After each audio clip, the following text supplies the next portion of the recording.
Benchwarmers, and a few weeks ago you saw us talk about the Nighthawks Junior setup. We went down and met the coaches, saw some of the players, and it's obviously not just the Nighthawks that have got junior set up. There's a lot of American football teams and a lot of teams throughout the network of sports that we cover. And what can we say about them? Well, I can say this day and age, I don't envy teams doing it, because at this day and age, the computer technology and stuff like that, kids just want to stay at home, click a gamepad and play these sports. All right, Grandad. When in my day, before Tinterweb. Yeah, on Tinternet. The problem is that it's so easy to do that. What strikes me is it's obviously very easy in this country to go and play junior football, soccer, kickball, soccer ball. Very easy to go and play that. Doesn't cost much to invest in it. Rugby as well. Yeah, you can find it anywhere. You can play it anywhere. But to play these sports, not only have you got to be a fan, but you've got to invest in all the equipment and the time and the effort that goes along with it. A lot of training sessions at usually unsociable hours because of the needs for the facilities. So it's not just an investment for the kids who want to get into that sport, it's an investment for the parents of both time and money. I think the education system's got a lot to say as well. I know there's been a significant amount of money being pumped into primary school development of sport and making children aware of not only sport but healthy lifestyles, healthy living, and making make the right choices for themselves. And I think the American sports out there have got good setups.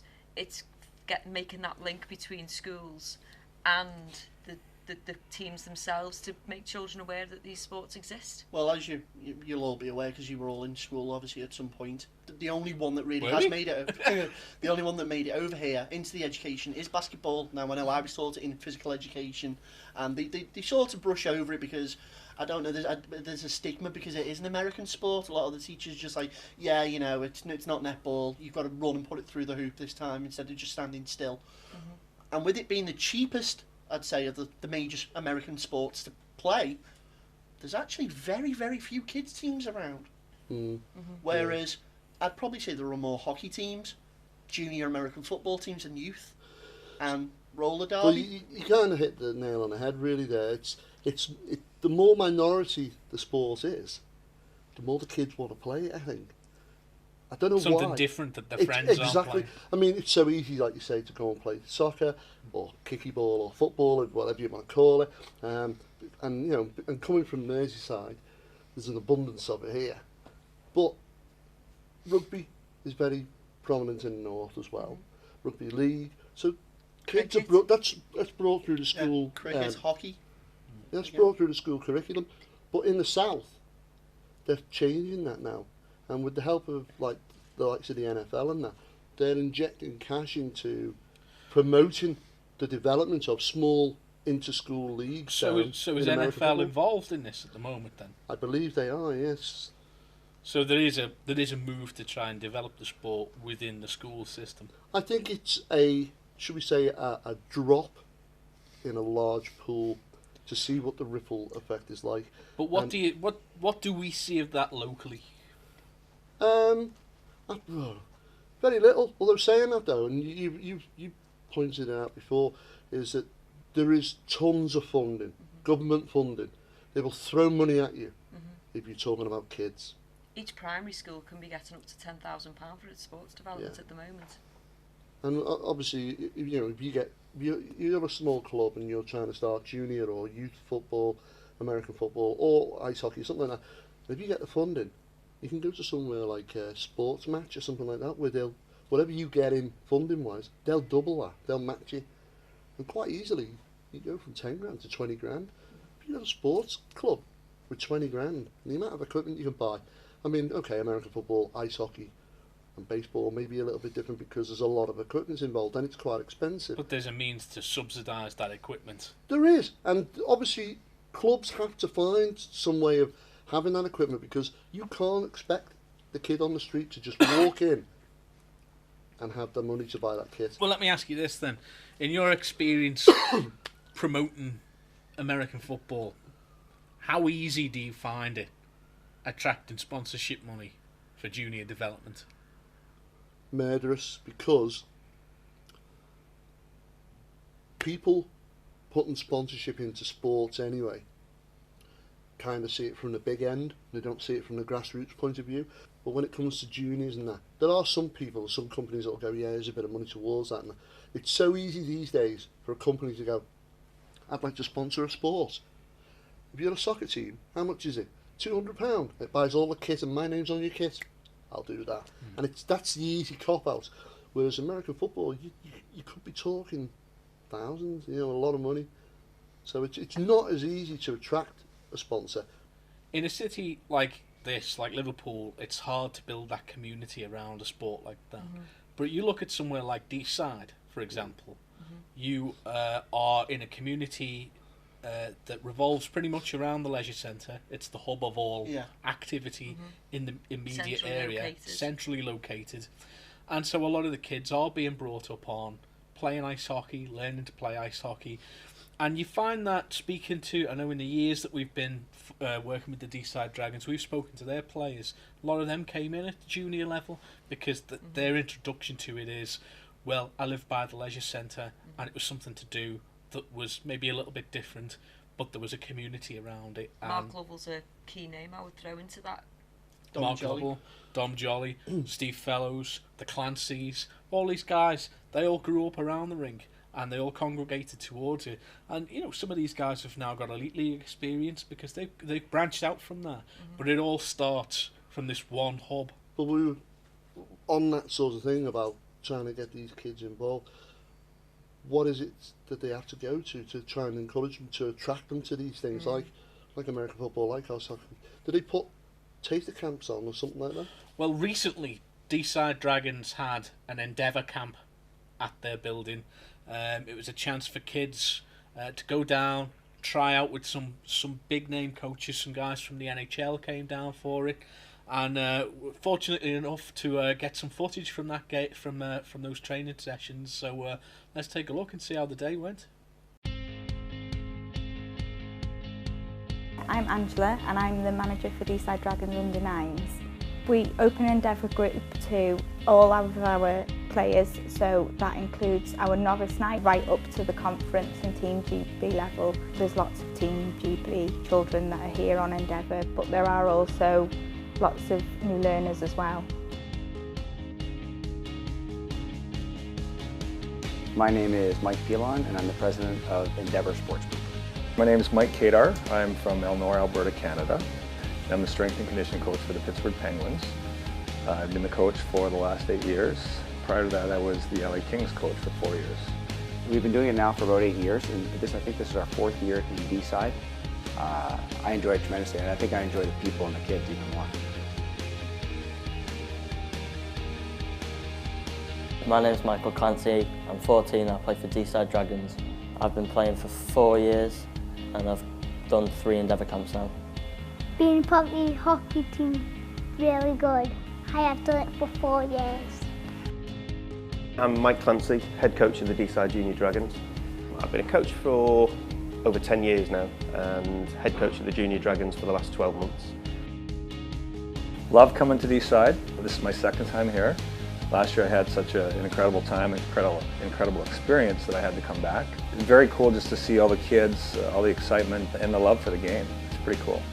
I look forward to it. It's a long trip, but it's worth it in every way. It's wonderful.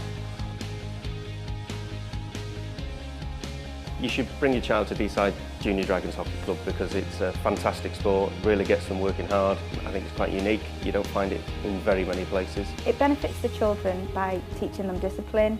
They learn to listen to their coaches, they learn to listen to their peers. We start with some skating, then we get into puck skills, mirror that into some competition drills that involve those skills that we've been working on, and then finish it with small area games. They learn different skill sets that they wouldn't learn at school, at football, at cricket. It's a very disciplined sport. I think what we try to come through is that there's a balance between instruction, direction, fun, passion. It's taught me a lot about communication with other people, passing, moving, shooting, just get like the basics of hockey. You know what the hard part is as a coach, our role is to not only teach them gameplay, it's to teach them life skills. Deeside Dragons has improved, like, not only on the ice but also socially. Like when I'm talking to other people, going to other rinks and getting on with them as well.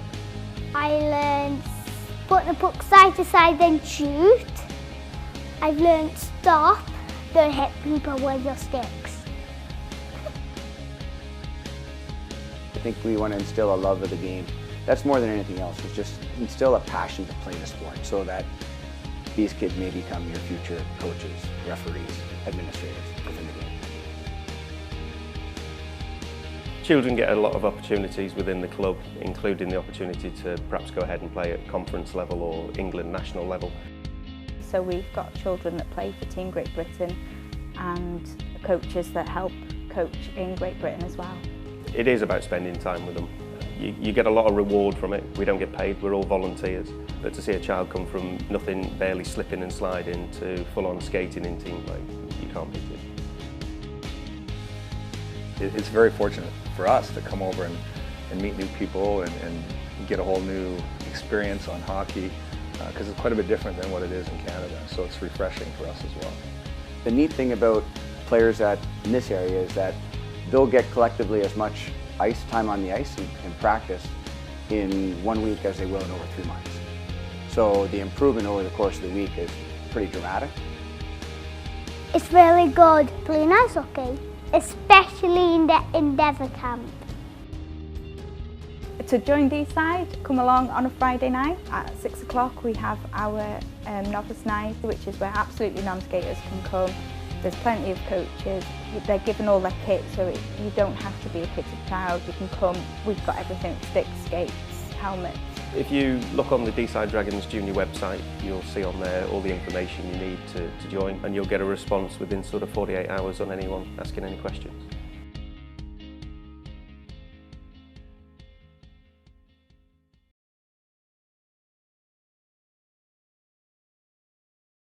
Hi and welcome to this week's Stewards News. Now, unfortunately, no games to report on from last weekend due to the coaches' convention that took place. However, we're back to business as usual. We see the big game from the Premiership North, which is the East Kilbride Pirates, who host the Lancashire Wolverines, and that's a big game for both teams, a must win. If you're in the Hamilton area over Saturday, please make sure you get down to the Hamilton Rugby Club and watch that game. It will be a beauty.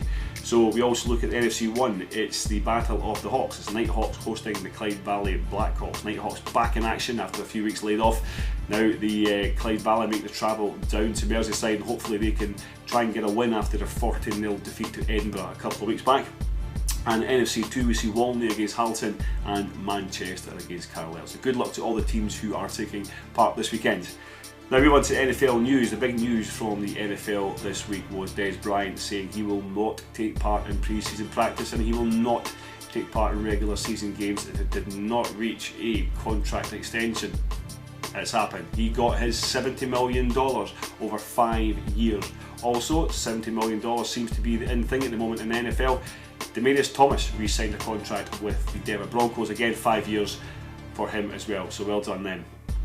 Looking to my predictions over the season, I'm going to look at one of my favourite divisions in the whole of the NFL, and that's the AFC North, which consists of the Baltimore Ravens, the Pittsburgh Steelers, the Cincinnati Bengals and the Cleveland Browns. Things I like about these is one of the big Ohio games, the Ohio River Derby. This is a beauty. I love watching the Bengals against the Browns, great atmosphere. However, I don't see the Browns coping well. I've got the Browns basically finished dead last this year. The only thing good coming out of Cleveland, unfortunately, was the new uniforms. They've got Johnny Manziel and Josh McCown sort of fighting it out for quarterback position. Not enough, I'm afraid. Just not enough. So unfortunately, guys, you're going to finish dead last in that league. I'm going to look to third place, and that's going to be the Steelers. The Steelers won it last year, but by luck, I believe. 8-8 this year. I think they're struggling in the secondary. They're not going to go any more than 8-8. If they do, it's luck. I can tell you that now. We've got the Ravens to finish second. Now the Ravens to go 10-6 this year. I think they're a good team to watch, the Ravens. They're not really setting the world afire since they won the Super Bowl a few years back against the 49ers. With Owens, Torrey Smith and Nagata obviously leaving, they have drafted well in 2015 and they really look good. They've got Mark Tresman, the ex-head coach of the Chicago Bears, coming in to make sure he fills the void and coaches that team. Now, looking to the Bengals are so exciting. They've made the playoffs over the last 4 years. Can they go that little step further? Can they make the divisional championship game? Who knows? Listen, it's all in their hands. They don't need luck. They've got talent throughout this team. They basically have got Michael Johnson returning. He is going to add a hell of a lot of power back to the pass rush. I can see them going 12-4 with them basically, drafting studs and Cedric Obue from Texas A&M and Jake Fisher, solidifying that offensive tackle, that offensive line.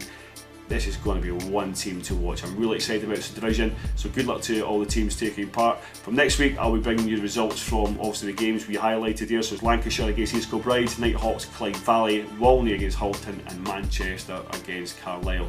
So that's all from me this week on Stewie's News. Stay safe and have a great weekend. Well, that's it then, guys. End of the season. Time to go home. So, should we just pack up now and just get out? I didn't want to cry. We've done 12 episodes of Benchwarmers and we've covered a lot, but it's obviously not the end. There's so much more to go and see. We've got to take a break before we start thinking about Drop the Puck. Our next series is coming up soon. More on that in a bit. But what are people going to be missing? What are the games that people need to see between now and us being back on air? Well, our Kate's favourite, the old roller derby. Yes, they're doing a big charity scrimdiddlyum at Liverpool, and that's the roller derby girls. A what? Scrimdiddlyum. It's a Simpsons themed roller derby event, and hopefully lots of people go down there. We're going to be going down there to get some footage, so tune in for that in future. Yeah, and keep your eye on Twitter and Facebook, because if we get anything, we'll be putting it up there. So the teams are going to be Simpsons themed, based. I believe one of them is based on Nelson. Team Nelson, Team Homer, Team. There's a Team Millhouse. Millhouse. I'm rooting for Team Millhouse now. Yeah. There's a load of them. But I wanted Team Ralph, but apparently it's just one kid sat in the corner with a crane up his nose. Yeah, I know. Yeah. But yeah, that's. That promise is said. It's pretty much sold out. But I'm sure that there'll be a lot of publicity about it. American football. We've got the end of the season, the playoffs coming up, and then of course we've got the divisional finals for the lower levels. When do you expect that? It's going to be something like mid-September. Venues to be confirmed yet and announced. So we've got British American football running right up until the NFL season starts, basically. Pretty much, because you've got Brit Bowl, which is based down at the Airline Stadium in London. That's going to be the big main event. No doubt it's going to be between our two friends, London Warriors and London Blitz. But we'll wait and see. Yeah. Let's not go there. Yeah, let's go dark again. And of course, the international series, Wembley. But you mentioned Brit Bowl and what a game that is. Make sure you get down and see it. If you can't, there'll be a stream online. There always is. So make sure you catch it, because it's the pinnacle of the game. Of course, ice hockey season. What a turn up we've got this year. We will be back with Drop the Puck. And we'll have more on that, hopefully, on Facebook and Twitter by the time you're watching this. I like the presenters in there. They're good looking guys. The presenters, yeah, they're cool guys. I do like them. There's that guy off the telly and the other one. That's right, yeah. With the cool moustache. The one with the cool moustache and his mate, yeah. His mate. It's like a big party in Deeside, isn't it? Well, it is when the guy with the moustache turns up. The Northwest this year, you're just spoilt for hockey. We know that Manchester Phoenix have left Altrincham. They're moving temporarily into Deeside, so they're going to be there for a year while they set up a new facility. In the meantime, at Altrincham, Manchester Storm are back. First time they've played in about 12, 13 years, maybe longer, since Manchester Storm were in town. So having the Manchester Storm back means Elite League hockey back in Manchester, and I can't stress enough, if you've not seen an Elite League game, go down and see it. And if you go back to the pinnacle of Manchester Storm's day, Manchester Storm, Sheffield Steelers, around about 1995, 96, you were talking 17,000 people at the MEN watching phenomenal. that. It's incredible. Watching those games and highlights that are available on online is just Were unbelievable. you born then? Well, I got ID'd on Benchwarmers. So make sure you're catching the Elite League hockey, but obviously Manchester Phoenix is still around. They're going to be playing at Deeside, so there's Premier League hockey. And of course the Deeside Dragons are still going to be at home, so you've got a chance to see 2 different teams at Deeside every weekend. What about that other thing, that other game? Oh, yes. Frisbee. No, Not that one. Ultimate hubcap. No, it's not. Pancake tossing. No. No, basketball. Now the Oh. Cheshire Phoenix. This is where it all begins. Fresh start, fresh stadium, fresh coach. Fresh cakes. Oh, yes. John Lavery's taken over as head coach there at Cheshire Phoenix. Departed is our good friend John Cofino. So John Lavery at the helm there. I already know that Martin Gale has signed back on for a new season. Cool. I know that they've picked up an international power forward already. So they're building a really good squad there at Cheshire. Their season opens on the 18th of September away at Leeds. But the first home game at the new Cheshire Oaks Sports Arena is against the Manchester Giants. Ooh. Absolutely corker of a Northwest Derby What a start start. there. And that's going to be the 20th of September. So much happening, and Drop the Puck coming back, and make sure you can catch it all here. BASN Radio, at BASN Radio on Twitter, BASN Radio on Facebook. We've got all our podcasts, they're going to be starting up again. We're going to have so much coverage. Make sure you're following us, make sure you're keeping up to date. I want to thank all the teams for supporting us, all the leagues who've let us turn up and film some stuff there. Our producers at Bay TV, Ian Foster at Deeside, who let us do our early episodes there. Yeah. Thanks to everybody, and thanks to all the fans and everybody who's tuned into the show, watched it and shared it on Twitter and Facebook and got the word out there. Because without you guys, we don't have a show. I've been Dave Griff. I've been Gary Lee. I've been Benley. I've been Kate Groves. And we'll see you on Drop the Puck. Goodbye.